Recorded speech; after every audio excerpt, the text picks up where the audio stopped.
Olá, pessoal! Nessa videoaula nós vamos continuar falando sobre a aplicação, né, daquelas formas de dimensionamento das formas de madeira para elementos de concreto armado.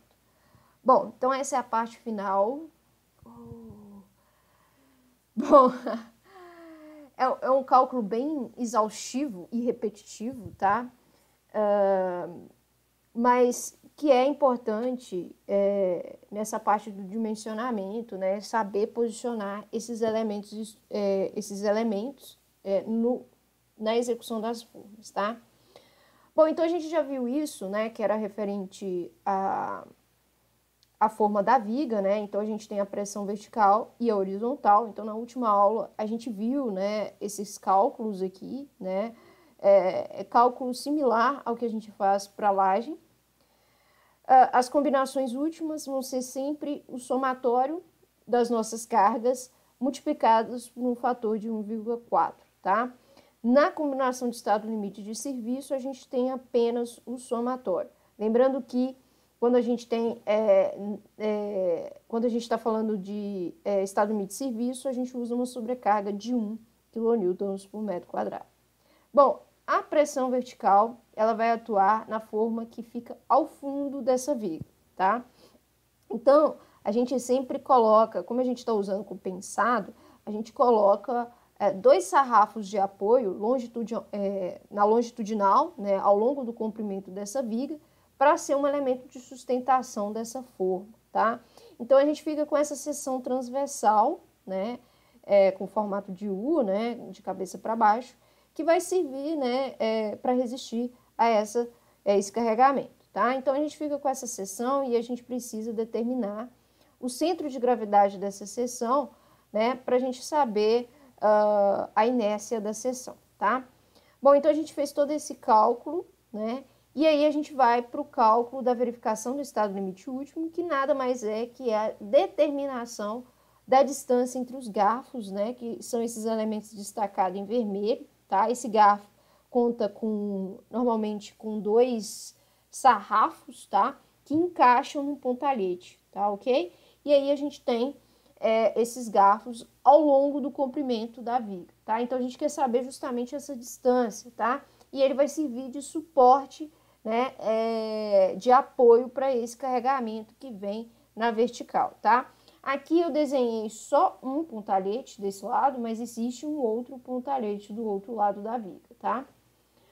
Bom, então, fazendo toda aquela rotina de cálculo da verificação da flecha limite com a flecha total, a gente consegue determinar essa distância entre os garfos, que eu chamei de LG1, que foi 91 centímetros, tá?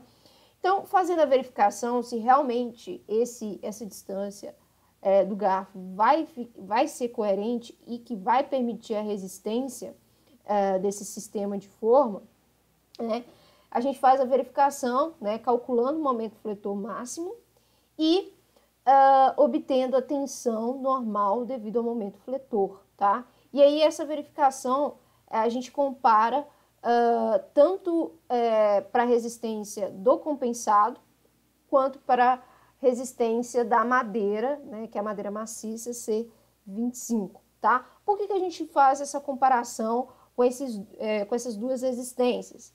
Porque na composição dessa forma, eu tenho o compensado que fica no fundo e os dois sarrafos de suporte, que é feito de madeira, tá?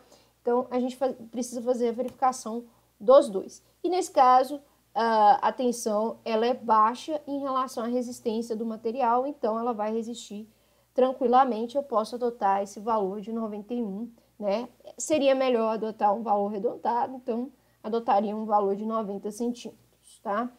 A pressão horizontal, né, ela tem ela vai aplicar, né, uma carga nas paredes laterais dessa forma, dessa viga, né? Então, ela vai conter o concreto ali para fazer o formato retangular da minha seção. E para calcular essa pressão, né, horizontal, a gente pega o valor que a gente calculou para a pressão vertical e multiplica pelo coeficiente que se refere ao ângulo de atrito interno do concreto, tá? A gente tem essa fórmula do K, né, que é justamente essa fórmula aqui, né, e temos esse ângulo de atrito φ, tá, que a gente vai utilizar 15. Esse valor não é muito utilizado em concreto, tá, mas todo material tem esse ângulo de atrito que está relacionado com o cisalhamento do material, tá. A gente vê muito isso em solos, tá? Mas eu não vou entrar muito nesse mérito. A gente vai sempre usar um K com valor de 0,6, tá? Então, basicamente, eu vou pegar aqueles valores de carga vertical e multiplicar por 0,6. Como que eu faria essa combinação para essa carga horizontal? Simplesmente eu pegar o valor de combinação que eu calculei para as cargas verticais e multiplicar por esse valor de 0,6, tá? Então, nesse caso, a gente encontrou um valor para o estado limite de serviço de 5,55 kN por metro quadrado, tá? E encontramos no estado limite último 8,61. Nesse caso aqui, da pressão horizontal, a gente precisa determinar elementos que vão conter a parede dessa viga, tanto do lado esquerdo quanto do lado direito, tá? Então, a seção transversal do elemento vai ser o compensado, tá? Que vai ter uma altura de 30 centímetros, tá? Vai ser a altura da viga, e a espessura da chapa de compensado, tá? Então, a gente tem uma chapa, é claro que as chapas de compensado, ela não vem com essas medidas, né? A gente tem que cortar essas madeiras, tá? Fazer emendas, tá? Isso é importante destacar, porque o compensado, ele não vem do tamanho do elemento estrutural. Então, a gente acaba cortando e fazendo emendas, e essa emenda a gente tem que tomar um certo cuidado, né, para reter o material ali dentro, tá? Então, como eu tenho essa seção transversal, que é um retângulo, tá? Eu vou calcular a minha inércia, tá? Então, eu calculo a minha inércia, a gente chega no valor de 4,32 centímetros a quarta, isso aqui tá errado, tá? E a gente faz a verificação, né? Ou seja, a gente calcula o espaçamento entre os garfos, tá? E esses garfos são os elementos que vão ficar contendo a parede lateral do compensado, tá? Isso é para não deixar o compensado sair, né? Quando o concreto for lançado, né? E aí o concreto ele tende a se espalhar, e ao se espalhar, né?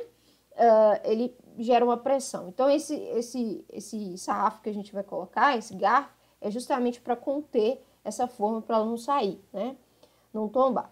Então, é justamente esses elementos aqui, a gente coloca tanto desse lado quanto do outro lado, tá? Então, aqui a gente pega a carga horizontal, tá?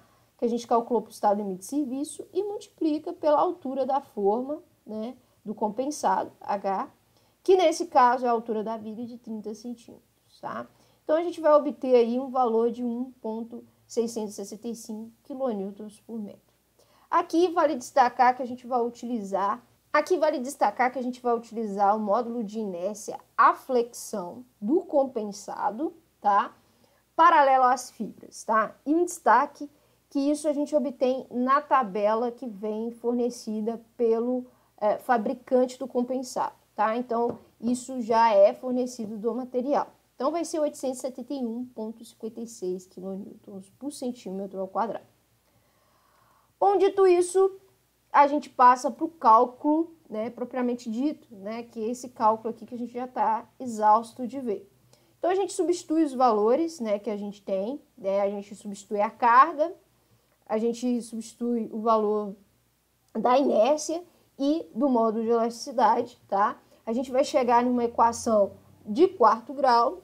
Eu já mostrei o programinha para vocês, a gente joga esses coeficientes no programa e encontra o valor da distância, né, do garfo, que vai ser 42 centímetros, tá? Bom, adotando esse valor, a gente vai para a verificação do estado limite último. Na verificação do estado limite último, a gente agora pega a carga horizontal verificada para esse estado, multiplicado, né, obviamente, pela altura do compensado, né, que é 0,3. Então, a gente vai chegar numa carga de 2,583 kN por metro quadrado. Fazendo o cálculo do momento fletor máximo, né, que vai ser a carga multiplicada pela distância do garfo ao quadrado dividido por 8, eu vou ter um valor aí de 0,057 kN por metro, tá? Quando a gente for jogar lá na tensão, é melhor transformar esse momento em centímetros. Então, a gente vai ter que multiplicar esse valor que a gente encontrou por 100. Então, a gente vai ficar com o valor de 5,7 kN por centímetro. Jogando no valor da tensão, tá? Tensão é igual a momento sobre inércia vezes a metade da altura da seção, tá? Aqui eu vou pegar a espessura, tá? Vocês podem estar dizendo, mas é a altura e tal. Não, é a espessura, tá? Porque, na verdade, a gente está olhando a viga aqui, mas essa seção, né, com um H, esse H é como se ele tivesse deitado, tá? Então, a altura, né, que seria onde estaria ocorrendo a distribuição dessa tensão normal, seria na espessura. Então, a gente pega a espessura 1,2 e divide por 2, tá? Então, jogando esses valores aqui, né, lembrando da inércia da seção 4,32, eu vou chegar em uma tensão de 0,79 kN por centímetro quadrado. Aqui, a verificação da tensão se dá apenas pelo valor de resistência do compensado, tá? Porque eu só tenho compensado formando aqui essa seção dessa viga representativa, tá? Então, eu vejo que passa porque a tensão, né, resistente do material é superior à tensão devido ao momento fletor máximo, tá? Então, esse material ele vai resistir ao carregamento. Então, tá ok, posso adotar essa distância de 48 centímetros, tá? Bom, nesse caso, depois que a gente pega esses valores, né, de distância de garfo, a gente teria que pegar e determinar a quantidade, tá? Isso vai de acordo com o comprimento da viga. Eu não vou entrar em detalhes a respeito disso, até porque a próxima aula vai ser mostrando o detalhamento do projeto, tá? Então, agora a gente parte para o dimensionamento das formas dos pilares. Lembrando que as formas dos pilares, a gente usa uma gravata que trava a forma de forma que ela não abra, né? Imagine a gente colocar quatro folhas, né, formando um quadrado. Se eu soltar, essas folhas caem, né? Então, a ideia de colocar uma gravata, né, um tensor, é para travar ali, é tipo um anel travando essa seção. Então, o que acontece? Quando eu quero dimensionar as formas, a primeira coisa que eu preciso fazer é determinar a altura dessa forma, a altura do pilar, tá? Então, a gente volta para o projeto e faz essa determinação, tá? A gente, nessa seção em corte, tá? A gente visualiza o pilar, tá? A gente tem aqui a seção, né, em corte da laje e tem da viga, né? Então, o que importa pra gente, né, na hora de fazer a forma, é essa distância aqui, né? Tirando a viga e a laje, obviamente, né? Então, o que vai me interessar para fazer a forma do pilar é essa distância daqui até esse ponto final aqui, onde inicia, né, o pilar. Então, o pilar ele vai ter uma altura de 2,5 metros ou 250 centímetros, tá? Então, essa é a altura do pilar. Bom, eu tenho a altura do pilar, ela vai ser importante para eu determinar as cargas que vão estar atuando nesse pilar. E vai ser da mesma forma que ocorreu para as vigas e também para as lajes. Então, eu vou ter a pressão do peso próprio do concreto armado, né, que vai ser o peso específico do concreto, gama, vezes a altura desse pilar, tá? Então, eu tenho o peso específico do concreto, 25 kN por metro cúbico, vezes a altura, 2,5 metros. Então, eu vou chegar aí a uma carga de 62,5 kN por metro quadrado. A sobrecarga, ela não muda, né? Então, a gente tem uma sobrecarga máxima, que é de 2 kN por metro quadrado, e uma sobrecarga de serviço de 1 kN por metro quadrado. A pressão de impacto e vibração vai ser 10% a carga do concreto armado. Então, eu vou pegar, é como se eu pegasse 0,1 e multiplicasse pela carga que a gente encontrou aqui de 62,5. Então, a gente vai chegar no valor de 6,25 kN por metro quadrado. Bom, definido as cargas, a gente vai para as combinações. Combinação de serviço vai ser a soma das cargas, lembrando que a carga de sobrecarga vai ser igual a 1 nessa combinação. Então, a gente tem a soma das cargas, 62,5 mais 1 mais 6,25. Então, a gente vai chegar no valor de 69,75 kN por metro quadrado. Na combinação última, do estado limite último, a gente tem a soma dessas cargas multiplicado por um coeficiente de 1,4. E aí, lembrar que a gente precisa utilizar um coeficiente, uma carga de sobrecarga de 2 kN por metro quadrado. Então, aqui nós temos a soma, né, do carregamento, 62,5 mais 2 mais 6,25, multiplicado por 1,4. Então, a gente vai chegar no valor de 99,05 kN por metro quadrado. Percebam que o pilar, ele tem uma carga bem considerável em relação aos outros elementos estruturais. Por quê? Por causa da sua posição. Ele está na vertical e ele tem um comprimento maior nessa vertical, né?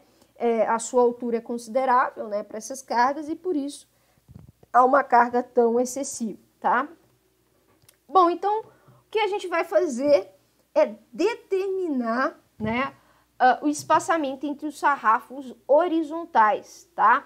Esses sarrafos, né, considerando que a gente tem um compensado que fica à face de todo o perímetro do pilar, tá? A gente coloca sarrafos, né, horizontalmente, né, para conter, para dar rigidez, né, a essas placas, né, a essas chapas, tá? Então, o que a gente quer é determinar essa distância LS, tá? Então, eu vou considerar que a minha chapa, o meu compensado, é a minha viga, né, é o eixo da minha viga aqui, e os apoios são os meus sarrafos propriamente ditos, tá? E eu tenho o carregamento, tá? Que deve ser um carregamento considerando o estado limite de serviço, tá? Multiplicado pela largura desses compensados, tá? Só que o pilar, né? Ele é um retângulo, né? Então, se ele fosse quadrado, né? Então o B ia ser comum, tá? Mas ele é um retângulo, então eu tenho dois valores de B diferentes, tá? Então, por eu ter, né, essa seria a seção transversal, né, do compensado, né? Lembrando que a espessura do compensado, ela não muda, tá? É 1,2 centímetros, tá? Porque eu quero utilizar o mesmo compensado em todos os meus elementos estruturais, né? É um fim de economizar, né? Então, para eu não precisar ficar calculando, B igual a 30, B igual a 15, que é justamente a seção do pilar, né? Ele é 30 por 15. Vamos utilizar um B como um valor, sem valor, tá?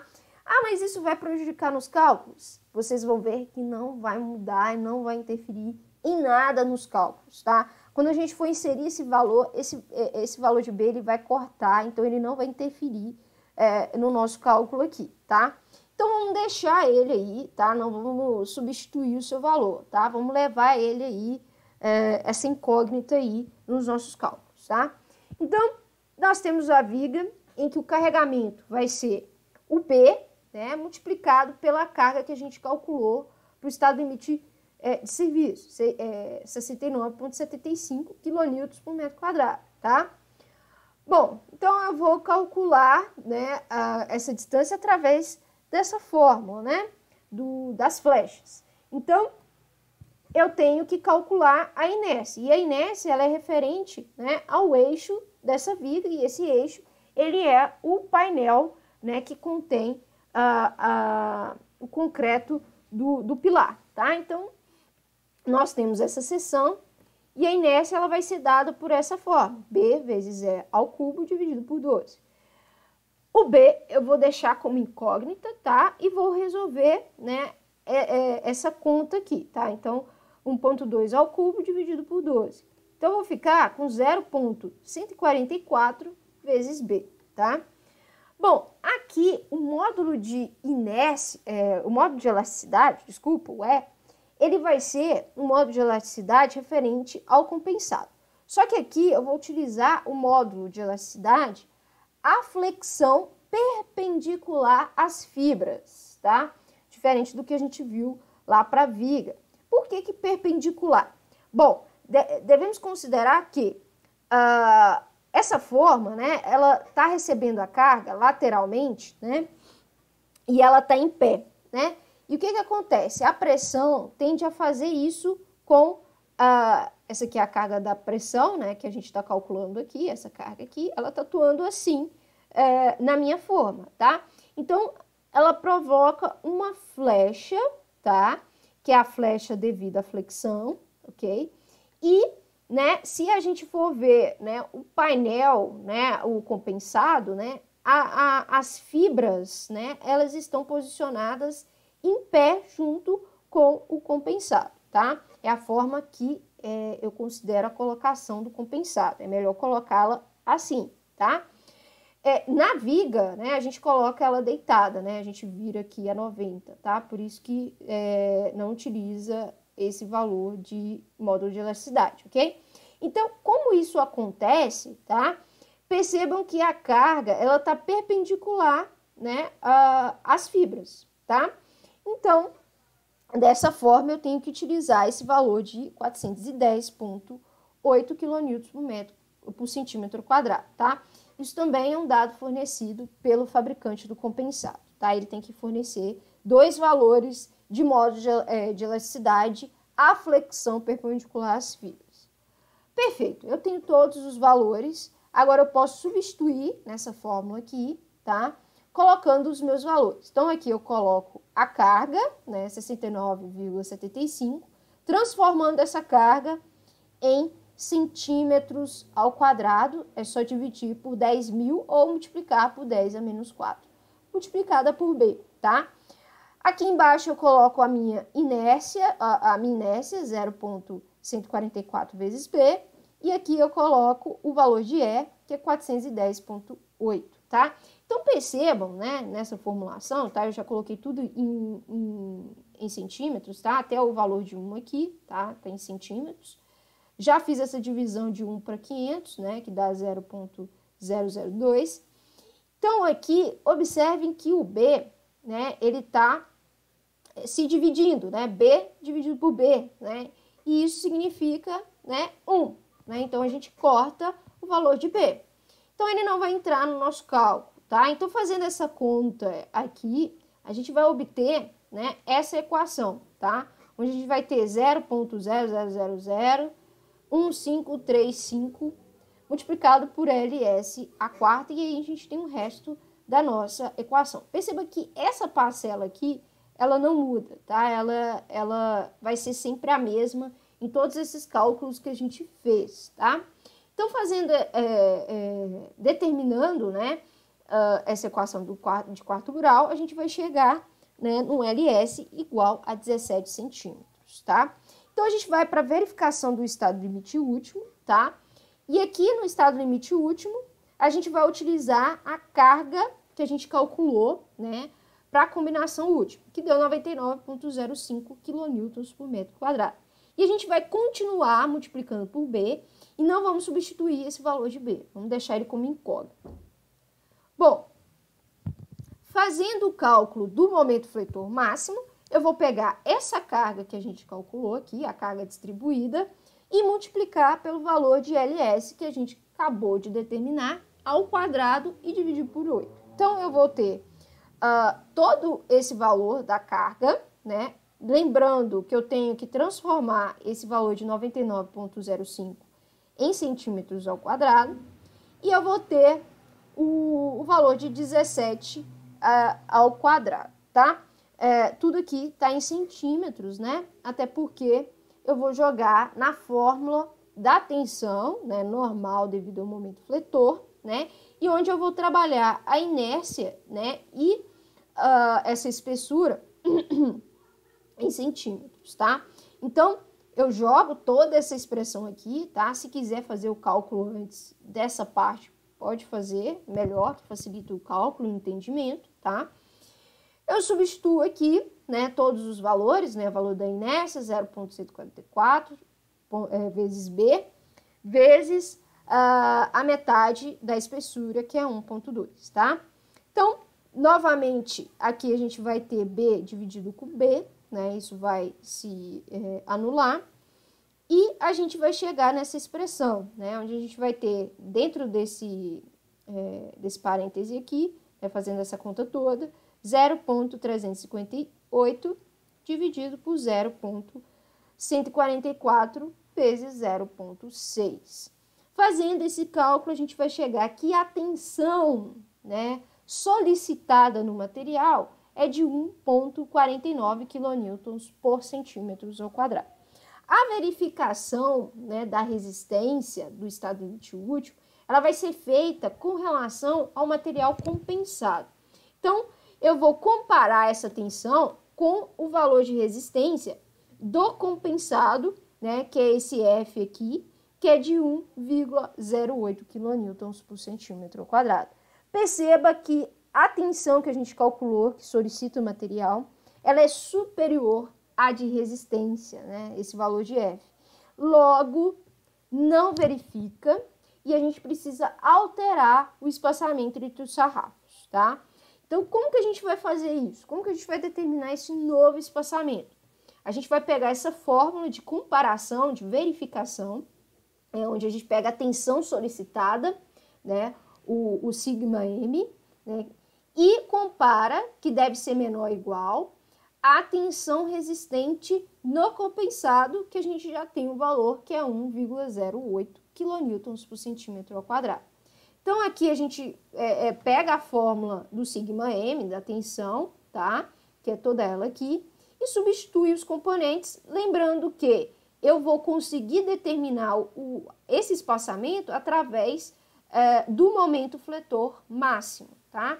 Então, eu jogo aqui, né, justamente essa equação do momento fletor máximo, agora colocando uma incógnita, né, que é o LS, né, naquele lugar onde a gente tinha um 17. A gente não vai usar mais 17, né? Vai ter que ser um valor menor do que ele, tá? Então, a gente deixa ele aqui como incógnita e resolve essa equação, tá? Então, a gente sempre resolve por partes, tá? A primeira coisa que a gente faz aqui é cortar esse B, tá? Para facilitar o cálculo. E depois a gente vem fazendo esse cálculo, né? A primeira cálculo que a gente tem que fazer é essa divisão aqui, tá? 99,05 vezes 10 a menos 4, dividido por 8. Depois que eu faço esse cálculo, eu venho e divido esse valor que eu obtenho aqui com 0,144. E depois eu faço essa multiplicação aqui, né? Que aqui é essa divisão 1,2 dividido por 2 vai dar 0,6, né? Então, depois eu faço essa multiplicação. Então, a gente vai chegar nisso aqui, tá?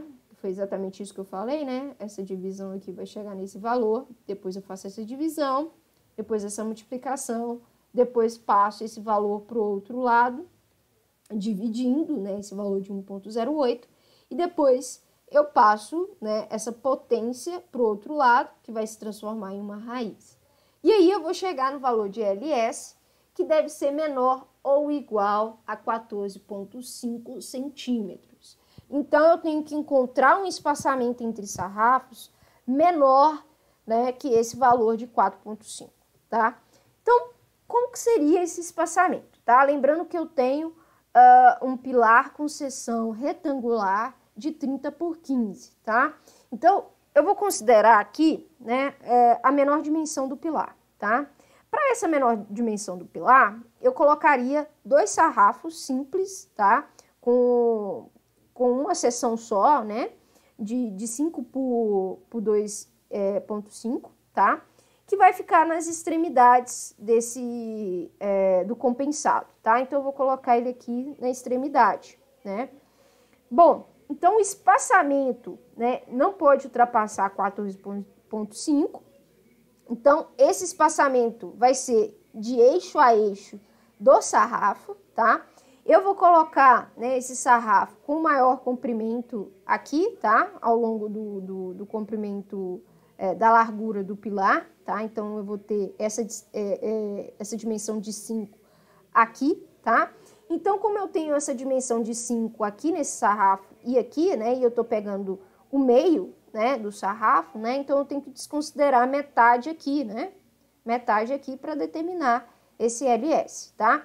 Então, basicamente eu pegar, né, a dimensão do compensado, né, do pilar, que é 15 centímetros, e subtrair por 2 vezes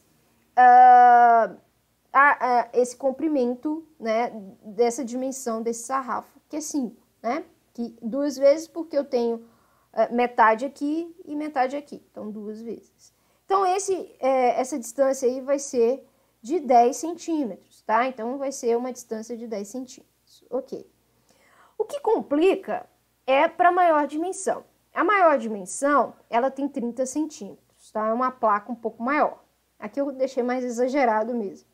Então, aqui eu vou acabar utilizando um sarrafo duplo, tá? Até mesmo para fazer o travamento do tensor, tá? Então, eu vou usar esse sarrafo dessa forma aqui, tá? Até poderia tentar utilizar um único sarrafo maior, né? Com seção maior, tá? Que a gente vai ver que aqui, né? Como tem uma área maior, tem uma pressão maior, tá? Então, é interessante aumentar essa altura aqui, tá? Que antes, lá na menor seção, era 2,5. E aqui a gente aumenta para 5, né? E a gente acrescenta mais um sarrafo para também aumentar a base, né, do sarrafo, a largura, né, do sarrafo. Então, utilizando isso, eu vou tentar colocar esses sarrafos, colocar 3. Um em cada extremidade e um no meio, tá? Então, né, lembrando que eu tenho uma distância aí, né, limite de 14,5, tá? Distância entre, né, os eixos do sarrafo, tá? Lembrando que aqui, tá? Essa distância aqui, ó, essa largura aqui do sarrafo é justamente essa largura aqui da seção transversal, tá? Então, é uma largura de 5,5, de 2,5, desculpa, mais 1 centímetro, mais 2,5, ou seja, uma largura de 6 centímetros, tá? Então, aqui, ó, considerando essa distância aqui, ó, eu tenho metade de um eixo aqui e metade do outro eixo aqui. Simplesmente eu poderia pegar, né, e estimar. O que eu acho mais fácil é pegar essa distância toda de 30, subtrair por essas distâncias que são efetivamente desconsideradas, né, que seria a metade dessa largura do sarrafo, então seria 2 vezes a metade de 6, tá? Então, porém, né, se eu fizer esse cálculo, né, eu vou ter essa distância toda, daqui desse ponto até esse ponto aqui, tá? Porém, né, são 2 distâncias porque eu tenho um sarrafo intermediário, né? Então, eu divido por 2, tá? Então, eu utilizo essa fórmula aqui. Então, fazendo essa conta, eu vou chegar que o LS vai ser igual a 12 centímetros, tá? E esse é o mais crítico. E como ele é o mais crítico, ele vai ser utilizado para os cálculos do espaçamento do tensor, tá? Os tensores, eles vão ficar na horizontal. Eu coloquei na vertical aqui, né? Enfim, é porque a distância é vertical, tá? Mas eles são posicionados na horizontal, tá? Então, para eu determinar essa distância entre os tensores, tá? Que vão fazer justamente o travamento do painel, juntamente com aqueles sarrafos, né? eu vou utilizar a pior situação, tá? Que é essa situação do maior, da maior largura do pilar, tá? Que é o de 30, tá? Ah, mas por que você tá pegando o LS somando com 6? Bom, aqui, nesse caso, né, que eu vou ter que considerar uma viga, né,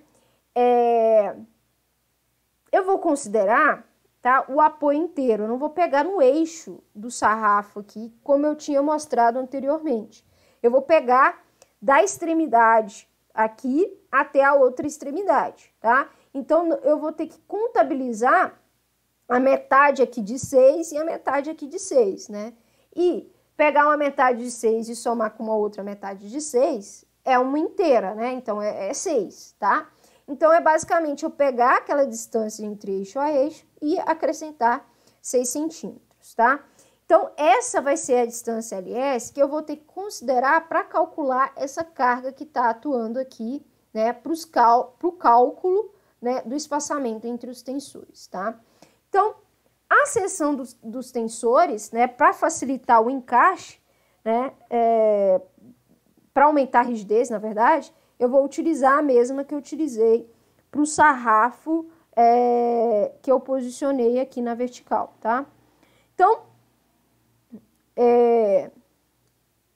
isso para o tensor e isso para o sarrafo, tá? Mas o que me interessa aqui nesse cálculo, né, é o que está no eixo da viga. E no eixo da viga é justamente essa seção aqui desse sarrafo aqui que está na vertical, tá? E esse sarrafo tem essa dimensão aqui, tá? Essa seção transversal. Bom, fazendo os cálculos aqui, então, né, eu vou ter que considerar, né, a carga para o estado limite de serviço, 69,75 kN por centímetro ao quadrado, e vou multiplicar por LS, tá? Que é a soma de 12 mais 6, né, 18 centímetros, tá? Aqui eu transformei em metro. A gente vai chegar numa carga de 12,56 kN por metro. Eu tenho que determinar a inércia dessa seção, né, que é a seção da viga, do eixo da minha viga aqui, né, que vai ser, como eu tenho duas figuras, né, vai ser 2 vezes a inércia do retângulo, tá? Então, base vezes a altura ao cubo dividido por 12, tá? Base, né, 2,5 a base, altura 5 centímetros ao cubo. Então, eu vou chegar no valor de 52,1 centímetros a quarta. Bom, aqui, né, eu vou ter que calcular novamente aquela fórmula, né, de verificação das flechas, tá? E o módulo de elasticidade agora é o módulo de elasticidade da madeira. Por quê? Porque aqui o eixo da minha viga, ela é um sarrafo, né? É um sarrafo duplo, né? Mas é uma madeira com um C25, né? Resistência C25. Ou seja, com módulo de elasticidade de 850 kN por centímetros ao quadrado. Então, fazendo esse cálculo, agora eu tenho todas as condições, né? Eu tenho uma carga de 12,56, transformo aqui em centímetros, tá? Quilonewtons por centímetros, vezes 10 a menos 2. Divido aqui pelo módulo de elasticidade, 850, e a inércia, 52,1 centímetros a quarta, tá? Faço essas contas aí, vou chegar nessa equação de quarto grau, desculpa, e vou ter, né, a distância entre os tensores de 48 centímetros. Então, com essa distância, eu vou calcular, fazer a verificação de estado limite último, para ver se realmente essa distância vai permitir que esse sarrafo que está aqui na viga resista ao carregamento. Então, eu vou ter uma carga aí para o estado limite último de 17,83 kN, né, que é essa carga distribuída. Vou calcular o meu momento fletor máximo, né? Então, eu vou ter a carga, né, linear de 17,83 multiplicada pelo quadrado da distância entre os tensores, né, que é 0,48 metros, dividido por 8, eu vou chegar numa resposta de 0,513 kN vezes metros. Transformando esse momento em centímetros, simplesmente multiplico aqui por 100, eu vou chegar no momento fletor máximo de 51,3 kN vezes centímetros. Agora, né, para essa verificação, eu preciso calcular a tensão normal devido à carga do momento fletor. Então, eu pego, né, esse momento fletor máximo e jogo na fórmula, nessa fórmula aqui de tensão. Então, momento fletor máximo, 51,3, dividido pela inércia, 52,1, vezes a metade da altura da seção, né, que é 5 centímetros. Bom, fazendo esse cálculo, a gente vai chegar aí numa tensão de 2,46 kN por centímetro quadrado. Essa verificação vai ser uma verificação a respeito da resistência da madeira, tá? Então, a gente vai ter aí uma resistência da madeira de 1,04, o que não a solicitante é maior do que esse valor, ou seja, não verifica, eu tenho que alterar novamente esse espaçamento. Então, faço aquela jogada de novo, né? Pego o sigma M, né? Tensão solicitante, menor ou igual ao valor da resistência da madeira, 1,04. Lembrando que o que vai mudar aqui é justamente o momento fletor máximo, né? Vou mudar esse espaçamento, esse L tem aqui, ok? Esses outros valores não mudam, ficam fixos aqui. Então, eu tenho 17,83 vezes 10 a menos 2, vezes o LT ao quadrado, dividido por 8. Isso tudo aqui dividido pela inércia, que é 52,1, vezes a altura dividido por 8, que deve ser menor ou igual a 1,04. Fazendo os cálculos matemáticos aqui, né, calculando tudo isso aqui, eu vou chegar que o LT, ele deve ser menor ou igual a 31 centímetros. Bom, como fica isso na prática? Eu vou, o meu LT fica dessa forma, né? Eu tenho o sarrafo aqui e a distância entre eles, tá? Então, o meu LT, eu vou adotar, a princípio, 30 centímetros, tá? Tentativa ou erro. Então, eu vou calcular um número de espaço, tá? Espaço seria isso aqui, ó. Seria quantos espaços que eu tenho entre os tensores, né? Aqui, por exemplo, eu tenho 2, tá? Nesse caso, eu pego a altura do meu pilar, a altura dele, e divido pelo LT, tá? LT que eu adotei, 30. Então, eu tenho 250, que é a altura do meu pilar, dividido por 30. Eu vou ter aí aproximadamente 9 espaços, tá? Nessa divisão, né, 250 por 30 vai dar 8,3333. Eu tenho que adotar um espaçamento inteiro, tá? E eu sempre adoto superior, mesmo que tenha dado 3, né, 8,3. Eu tenho que adotar um número inteiro superior, que no caso é 9, tá? Então, eu vou adotar 9 espaços. Com isso, se eu tenho 9 espaços, tá? Para eu ter a quantidade de tensores, eu pego esse espaço e subtraio por 1, que aí eu vou ter a quantidade de tensores. Então, eu tenho 8 tensores. Bom, então aí eu consigo chegar no final do meu projeto. Eu tenho todas as especificações a respeito desses elementos que compõem a minha forma, tá? Então, eu consigo colocar isso no projeto e mandar para a obra, tá? Isso facilita muito. Por quê? Porque em obra costuma não vir esse projeto, gente. E isso acaba gerando erros na execução dos elementos, o que gera patologias. O que seria patologias? Patologias é doenças da edificação, né? São problemas da edificação. Eu até mostrei para vocês quando a gente entrou nessa parte de formas, né? Se a minha forma ela não ficar certinha, o meu elemento estrutural não vai ficar certo. Ou seja, eu não vou ter atuação daquelas cargas que eu previ no dimensionamento das peças, o que é algo crítico, tá?